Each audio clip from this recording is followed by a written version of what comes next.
They'll be the inner harbor for whatever it is.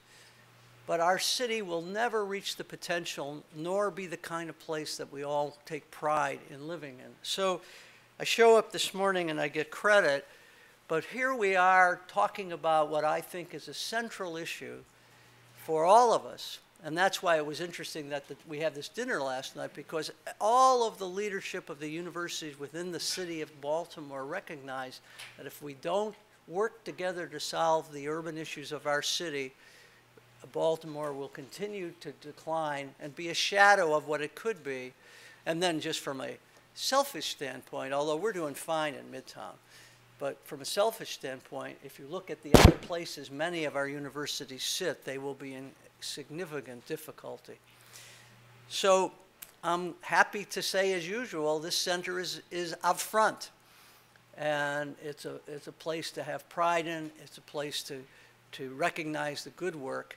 And it's also a demonstration where a few faculty can come together with a passion and a leader and make a difference in the lives of the community in our university. So I'm very happy to welcome you all.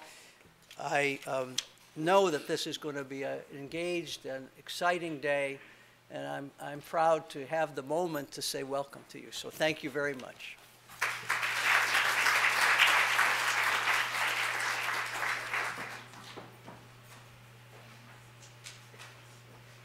Thank you, President Bogomolny. I'm now also very honored to introduce the Dean of the University of Baltimore School of Law, Philip Closius. Dean Closius came to the University of Baltimore in 2007, having served as a law professor and dean at the University of Toledo. He has been a loyal and effective supporter of CFCC since his arrival, and he has encouraged our collaborations with state and national organizations as well as with the community. He is savvy about work that provides a good return on investment, and he has encouraged us to reach out in a myriad of ways. One of his first conversations with us when he became dean was about attracting more funding for the center. He was generous with his guidance. After his arrival, we received a $500,000 federal earmark grant for our truancy court program. We appreciate and count on his presence at all of our major events. Recently, he surprised us with a videotape welcome at our 10th year anniversary celebration because he was out of the country. And we thank him for his continued work to inspire our best efforts to enhance our center in this law school. Please welcome Dean Philip Closius.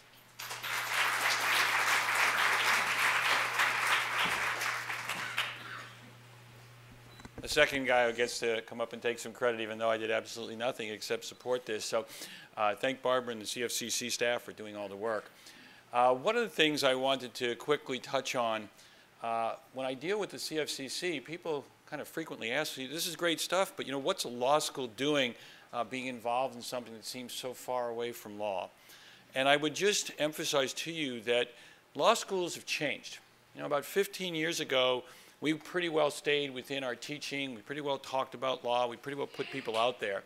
But we are now a different animal, right? Law schools now are much more interested in multidisciplinary approaches to solving problems, and this is a great example of that. We're also much more committed to community involvement, and building off of some of the themes that President Bogomolny talked about. It's not just the university anymore. It's all the colleges. Law schools used to kind of say, oh, it's really nice for the undergraduates to be involved, but we're law schools, we don't do that. And those days are past. We know we live in Baltimore. We know we have a responsibility to make Baltimore better, and this is one aspect of how we live up to it. But in that theme of community involvement, I can't think of anything more important than working with our children and with our future. So CFCC is critical to what we do. And I know in the program, it says I'm doing a welcome. I find these days my welcomes turn much more into thank yous. We're pretty well aware that almost all of you could be making more money doing something else than what you're doing. Let me just say on behalf of the law school faculty and staff, there's no more important work than what you're doing in trying to secure our future and making sure that the least among us, welfare children today, get a fair opportunity to join the American dream. So on behalf of all of us in the law school, thank you for what you're doing to make our community better and give these children a fair shot at a brighter future. Again, no more from me. I know you have great panels, and it's going to be a great day. So thank you all for coming, and have a great time at the symposium.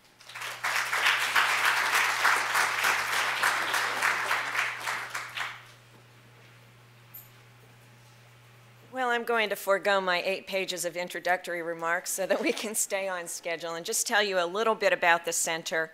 We are interdisciplinary. Our work is family justice system